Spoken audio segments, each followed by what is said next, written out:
ক্রমশ ফুসছে নিম্নচাপ, চোখ রাঙাচ্ছে ভরা কোটালো। সকালে উত্তপ্ত হবে সমুদ্র, আলো থেকে নামবে অন্ধকার। সপ্তাহান্তে ডুববে দক্ষিণের জেলাগুলো। শনিতে ভারী বর্ষণের শনিজ।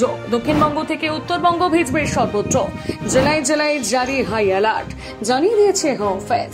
মিলে গিয়েছে আবহাওয়াবিদদের অনুমান। অবশেষে ভারী বৃষ্টির আশ মিটতে চলেছে। একদম বজ্রবিদ্যুৎ সহ ভারী বৃষ্টির সতর্কতা জারি করেছে আবহাওয়াবিদরা। শনিবার সকালের পর থেকে তোড়পাড় হবে দক্ষিণবঙ্গ। তবে মৌসুমী অক্ষরেখার জন্য নয়, নিম্নচাপের জেরে এহেন পরিস্থিতি। গত শুক্রবার থেকে আবহাওয়ার বদল হতে শুরু করেছে। বেশ কিছু জায়গায় ঝমঝমিয়ে বৃষ্টি দেখা গিয়েছে। এতে করে গরমের তীব্রতা অনেকটাই কম। তবে শনিবার নিম্নচাপের জেরে দক্ষিণবঙ্গ থেকে উত্তরবঙ্গ সব জায়গায় রেড অ্যালার্ট। কিন্তু প্রশ্ন হচ্ছে, কলকাতাতে ভারী বৃষ্টি হবে তো? নিম্নচাপের প্রভাব কতদিন চলবে জানিয়ে দিয়েছে হাওয়া অফিস।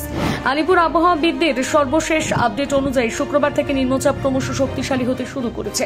নিম্নচাপটি উত্তর পশ্চিম ও পশ্চিম মধ্য বঙ্গোপসাগরের ওপরে রয়েছে। এবার তা ক্রমশ উপকূলের দিকে এগিয়ে আসতে শুরু করেছে।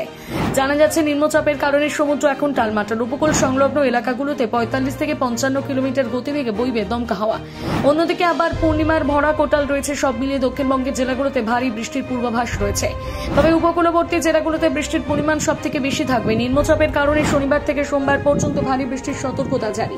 পূর্বাভাস অনুযায়ী শনিবার অর্থাৎ 20 জুলাই সকাল থেকে আকাশের মেঘ ভার থাকবে। এদিন ভারী বৃষ্টি হবে পশ্চিম মেদিনীপুর, পূর্ব মেদিনীপুর, দক্ষিণ 24 পরগনা, ঝাড়গ্রামে। আর বজ্রবিদ্যুৎ সহ বৃষ্টির সম্ভাবনা রয়েছে উত্তর 24 পরগনা, পূর্ব পশ্চিম মেদিনীপুর, ঝাড়গ্রাম, বাঁকুড়া, পুরুলিয়া এবং পশ্চিম বর্ধমান জেলায়। তবে কলকাতাতেই ভারী বৃষ্টির খুব একটা পূর্বাভাস নেই বললেই চলে। নিম্নচাপের কারণে বৃষ্টির ব্যাপকতা বাড়বে 21 জুলাই অর্থাৎ রবিবার। উইকেন্ড স্পয়েল হবে 2 24 পরগনা, পূর্ব এবং পশ্চিম মেদিনীপুর, ঝাড়গ্রাম, বাঁকুড়া, পুরুলিয়া, পশ্চিম বর্ধমান জেলায়। তবে এর মধ্যে ভারী বৃষ্টির সতর্কতা পূর্ব পশ্চিম মেদিনীপুর এবং দক্ষিণ 24 পরগনায়। বিশেষ করে নিম্নচাপের কারণে উপকূল সংলগ্ন এলাকাগুলোতে সবচেয়ে বেশি সতর্কতা জারি। আগামী সোমবার পর্যন্ত সমুদ্র উত্তাল থাকার কারণে মৎস্যজীবীরা সমুদ্রে না নামার নির্দেশ দেওয়া হয়েছে। এদিকে উত্তরবঙ্গে ভারী বৃষ্টির সম্ভাবনা রয়েছে। তবে শনিবার ভারী বৃষ্টি হবে জলপাইগুড়ি, আলিপুরদুয়ার। রবিবার অর্থাৎ 21 জুলাই ভারী বৃষ্টির সম্ভাবনা জলপাইগুড়ি, আলিপুরদুয়ার, কালিম্পংয়ে। অন্যান্য জেলাগুলোতে বজ্রবিদ্যুৎ সহ বৃষ্টির পূর্বাভাস রয়েছে।